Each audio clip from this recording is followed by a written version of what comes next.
One Piece é um anime que tá no ar há décadas, e ao longo desse tempo passou por diversas transformações em sua arte e animação, evoluindo gradualmente e nos últimos tempos até superando as expectativas. Nesse vídeo eu vou mostrar cada momento em que o anime se reinventou e elevou a sua qualidade. Fala meus queridos chapéus de para aqui, eu sou o Lipe e hoje vou trazer para vocês um vídeo baseado no conteúdo do Kevin Me, primeiro link aqui na descrição, beleza? Não esquece, por favor, daquele like, cara, deixa o seu like, ajuda pra caramba, e também se inscreve no canal se você ainda não faz parte da grande frota dos chapéus de palha. É isso, vamos lá, chama a vinheta, vem comigo!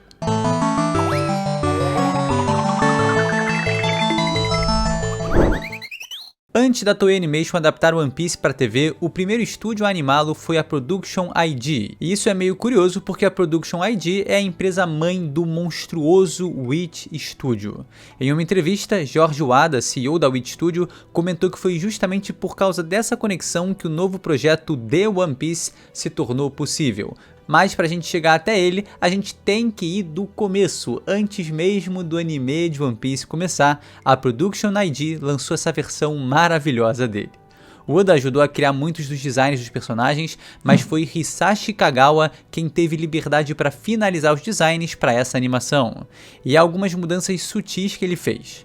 Notavelmente, as pontas mais angulares usadas para formar a cabeça e o rosto em contraste com as animações da Toei e com o estilo original do Oda. Esse visual carrega muito mesmo uma estética dos anos 90, né, e se encaixa com outros trabalhos do Kagawa, como por exemplo Sailor Moon. Em vez de contornos totalmente arredondados, algumas linhas são mais agudas, definindo melhor a forma da cabeça, onde dá para ver claramente as definições do rosto, da boca, da mandíbula e até das sobrancelhas, tá? Outra diferença clara é o contraste das sombras, principalmente do cabelo, sendo muito mais escuro que no original, trazendo maior profundidade. A paleta de cores é um pouco mais suave, contida, mais pastel, e em termos de animação, cara, o resultado é bom pra caramba pra época. É um curta-metragem com cerca de 28 minutos, então os animadores puderam dedicar bastante atenção e as lutas foram muito bem executadas. Os golpes realmente passam essa sensação de impacto. As expressões faciais são marcantes, embora não tão exageradas e cartunescas quanto as do estilo do Oda. Apenas um ano depois, fomos apresentados à série de TV de One Piece que conhecemos hoje.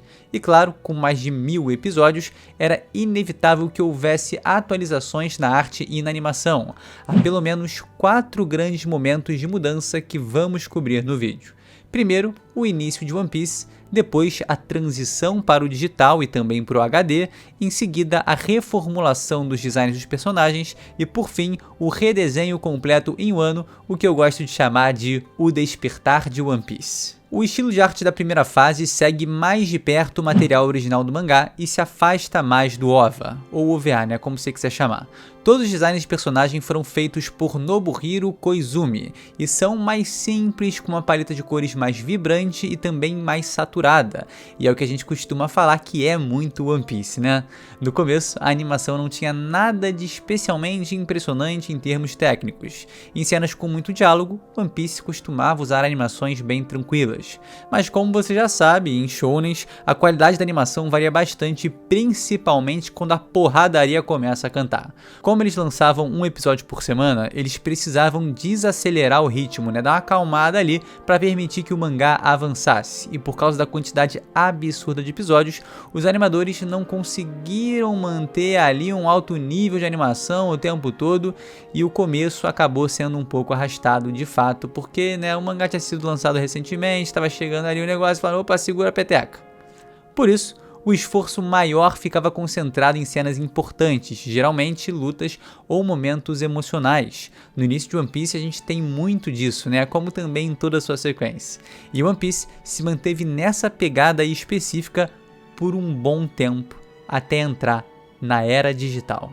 Lembra quando a resolução em 720 parecia incrível? Não demorou muito para chegar a 1080 e depois ao 4K. Desde então, revisitar qualquer vídeo limitado em 720 já não passa mais a mesma sensação. É como voltar a jogar um jogo de PS2 achando que os gráficos eram absurdos e de repente, opa, que é isso? Não era a cara do Ronaldinho não era essa, né? Isso é basicamente o que aconteceu com One Piece, né? Foi a partir do episódio 207 que conseguimos notar melhorias visíveis na qualidade do anime.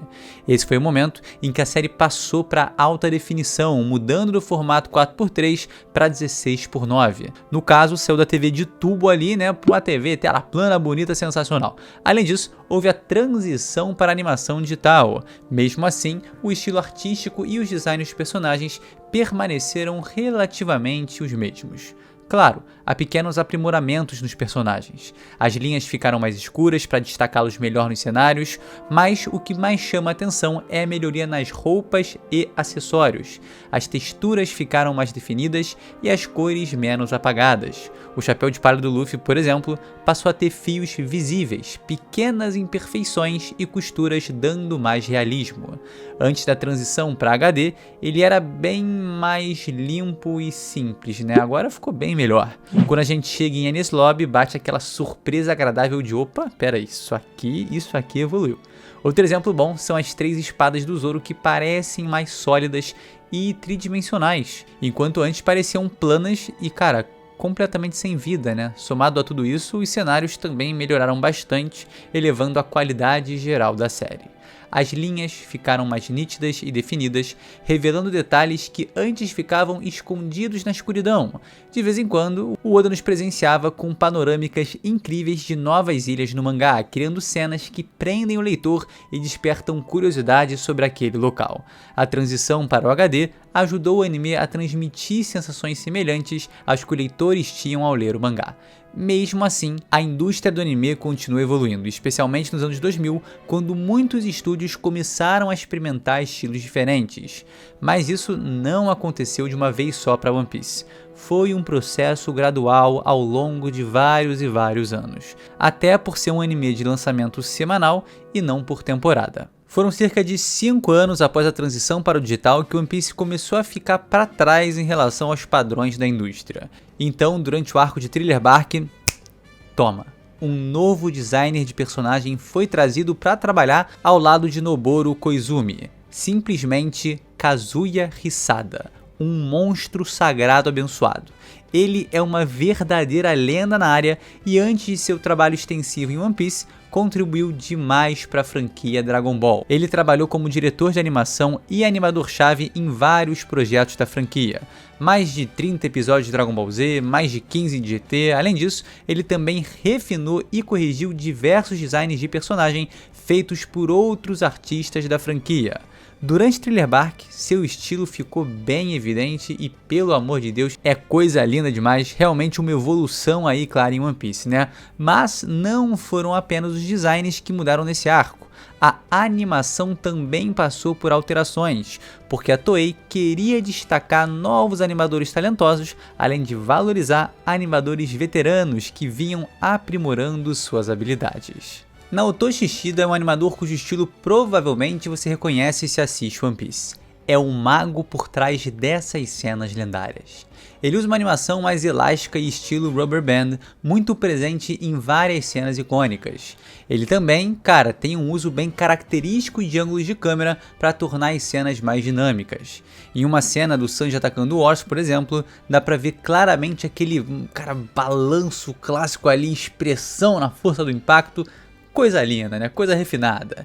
Yoshikazu Tomita é outro animador com um estilo bem distinto.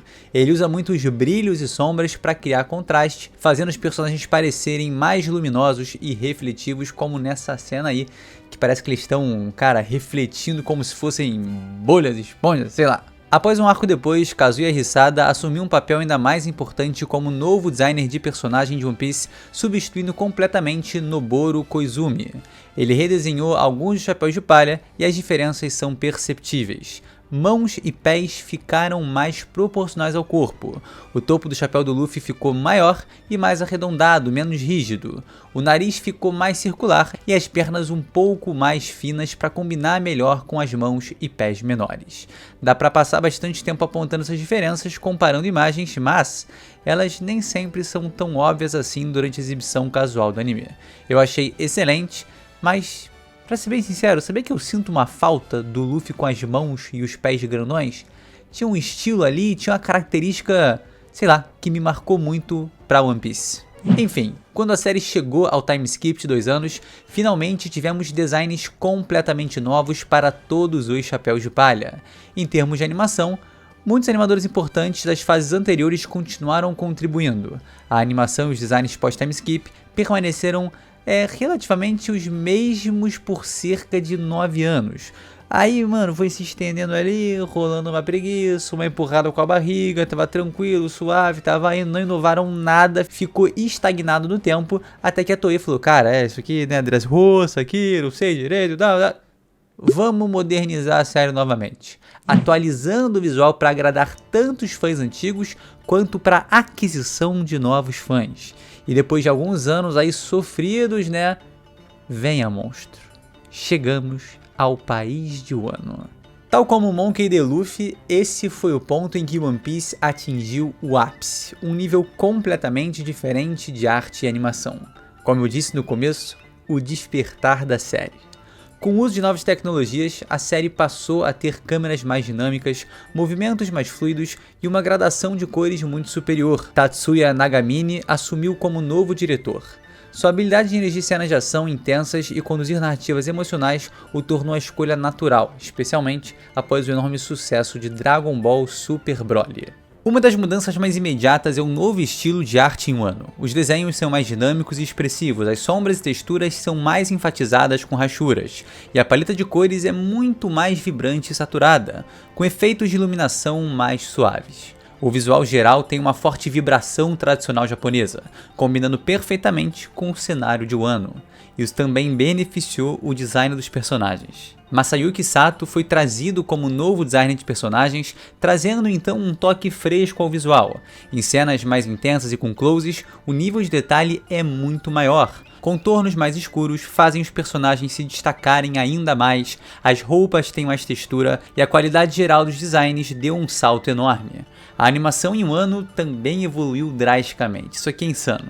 Em cenas de ação, tudo parece ao mesmo tempo fluido e pesado, com exageros estéticos que não agradaram a todos, mas com certeza elevaram e muito o patamar do anime. Os ataques vinham acompanhados de distorções dramáticas e auras de energia ao redor.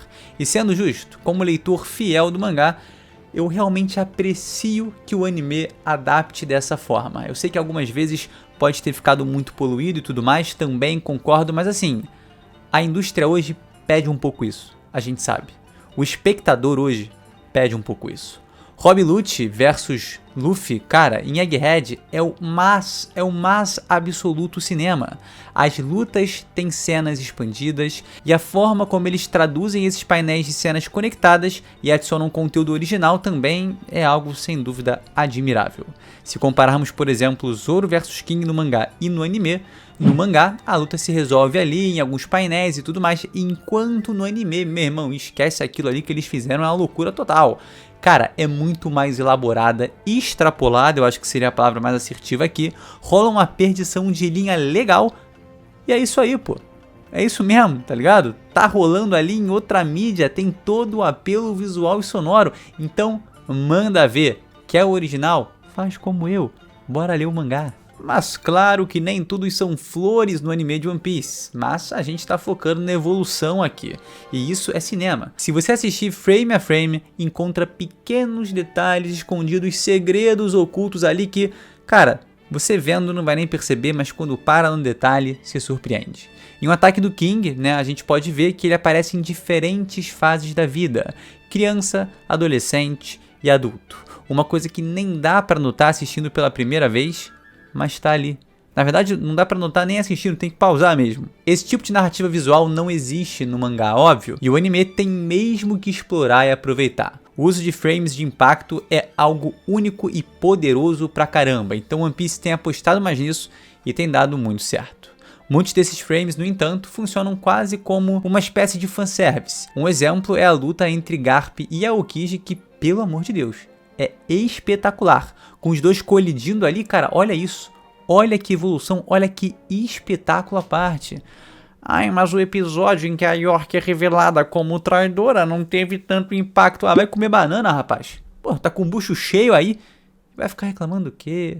E essa transformação de... Tudo bem, pode reclamar sim, é verdade. Tem crítica muito válida, tipo o que fazem com o Sanji, né, Toei? Aí Pô, lá no início, meu irmão, Mr. Prince, o Brabo Shigen, Egghead, desgosto. Isso é desgostoso. Alguém tem que dar um jeito naquilo ali, papo reto. Então tá liberado reclamar, pode reclamar sim, mas vamos continuar analisando a evolução de One Piece. Porque essa transformação de Wano continua em Egghead com leves alterações. Egghead tem um visual mais suave, moderno, com tons tranquilos que combinam com seu tema futurístico. Isso também explica porque a produção foi pausada, né, para dar mais tempo ali e recursos à equipe, mantendo a qualidade alta e permitindo a implementação de novos estilos visuais de acordo com cada arco. Durante esse período, sem episódios semanais, a gente ainda teve novos conteúdos, né, como o remaster de Fishman Island e o próprio One Piece Fan Letter, um OVA curto que provavelmente tem ali, cara, uma melhor direção que a série já produziu, uma coisa muito especial. Parabéns, Megumi e Shitani. Então assim, tem variações entre os episódios? Tem momentos que a gente acha que poderia ser melhor? Tem, mas também tem outros que surpreendem. A verdade é que nos últimos tempos, os fãs de One Piece como nós aqui, ó, irmão, tamo de barriga cheia, bem servido, com nomes de peso como Vincent Chansard, Megumi Shitani, Akihiro Ota, que pelo amor de Deus, hein, falem mais desse monstro. Akihiro Ota é sensacional, enfim. A segunda temporada do live action tá a caminho, o mangá tá no auge e ainda teremos a série remake pelo Witch Studio. Cara, há muito o que esperar como fã de One Piece para 2026. E a gente segue junto nessa jornada. Esse foi o vídeo, muito obrigado por me acompanhar até aqui. Eu espero que você deixe aquele like, se inscreva no canal se ainda não é inscrito. E é isso, tamo junto, a gente se vê no próximo. Valeu!